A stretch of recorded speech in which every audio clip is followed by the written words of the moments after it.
Selamat malam, Bapak dosen yang saya hormati. Saya Jefan Prakasa dengan NIM 244000765 akan membahas tentang soal nomor 1 Mechanics of Materials.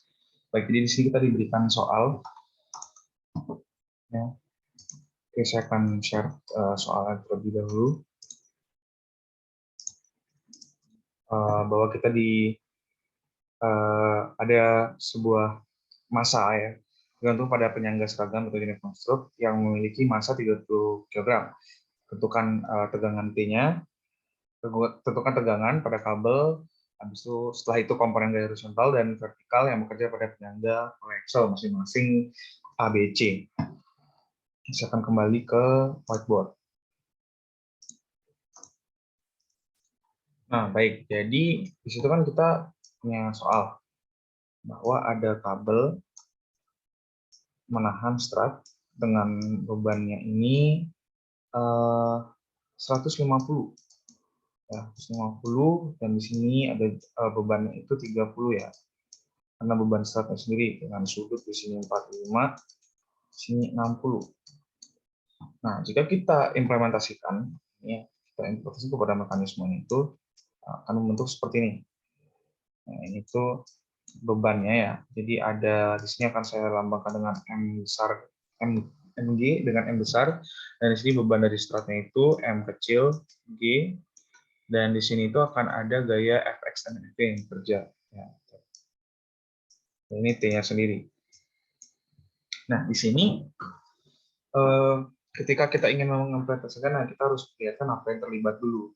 Di sini kan ada Fx, Fv-nya.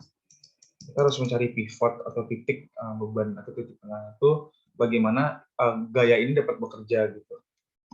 Jadi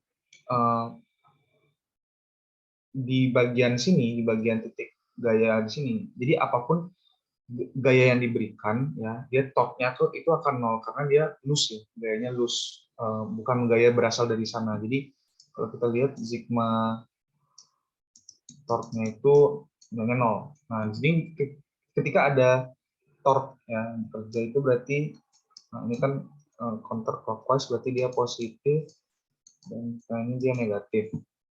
Nah, maka ketika kita ingin mengetahui tegangan yang ada di sini, kita harus cari tahu apa yang terlibat. Nah, pasti kan tegangannya itu sendiri yang pertama ya dikali dengan panjangnya, panjang dari torque ini dikali dengan sin alfa. Nah, ini kita sebut saja sin alfa, misalnya di sini beta. Tapi mungkin nanti di soal yang saya jawab akan bentuk berbeda ya. Nah, berarti kita menggunakan sudut yang di sini, karena di sini yang akan terlibat ya. Sin alfa.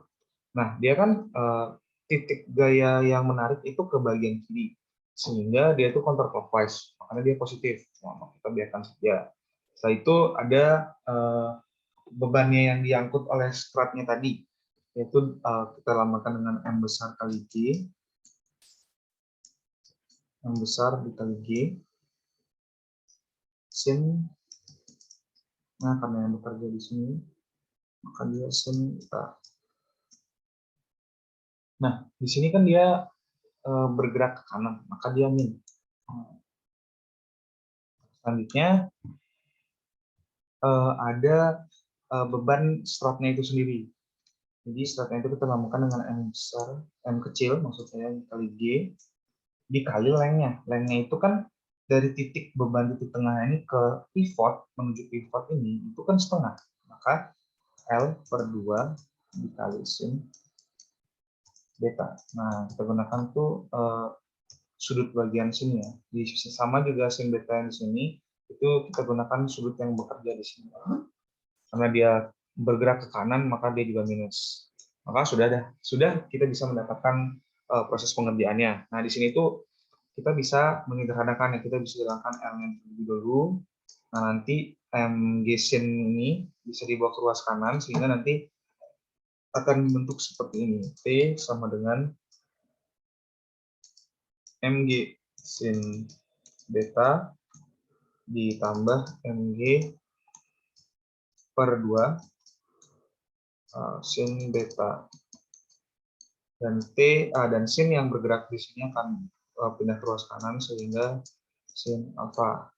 Nah, di sini pengerjaannya tinggal memasukkan angka, dan G yang saya gunakan di sini adalah 9,8. Ya, nanti kita akan mendapatkan jawaban sebesar 3.528 Newton bergerak pada tegangannya. Nah, untuk selanjutnya, pada gaya vertikal dan gaya horizontal. Nah, untuk gaya horizontalnya sendiri, itu kan gaya horizontal ya, pada fx-nya itu kan yang bergerak itu bagian tegangannya ke kiri, sehingga dia menutup bagian startnya, menutup ya, fx-nya menutup sehingga dia menggunakan cos. Jadi seharusnya sigma fx sama dengan 0. Ya, kita tulis sigma fx sama dengan 0. Ini saya anotit, jadi harusnya sigma fx sama dengan 0. Nah, berarti itu min kalau dia bergerak penutup ya, berarti dia cos ya, berarti dia cos alfa di sini. Jadi berarti to-nya itu sama dengan ya, fx-nya berarti sama dengan nanti to dikali cos alfa. Ya. Jadi kita akan mendapatkan nilai sebesar 185,3,3. Nah, dan pada bagian vertikal,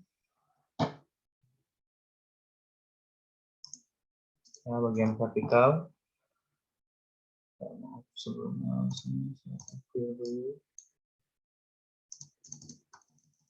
clear dulu. Nah, di sini yang pada sigma gaya yang bergerak secara vertikal itu kan otomatis ada M yang besar dan M kecil, ya, itu kan dijumlahkan dikali gravitasinya, karena ketika berbicara tentang keadaan vertikal itu pasti melibatkan gravitasi ditambah dengan tegangan dikali sin alfanya, karena kan gayanya pasti bergerak ke sini, maka dia akan meninggalkan ya. Gaya maksud saya akan bergerak ke sebelah sini, bahkan dia akan meninggalkan, maka menggunakan sin, sehingga nanti kita akan mendapatkan hasil sebesar 4.258,67 Newton. Sekian, terima kasih. Video penjelasan saya tentang soal nomor 1 mekanik of materials.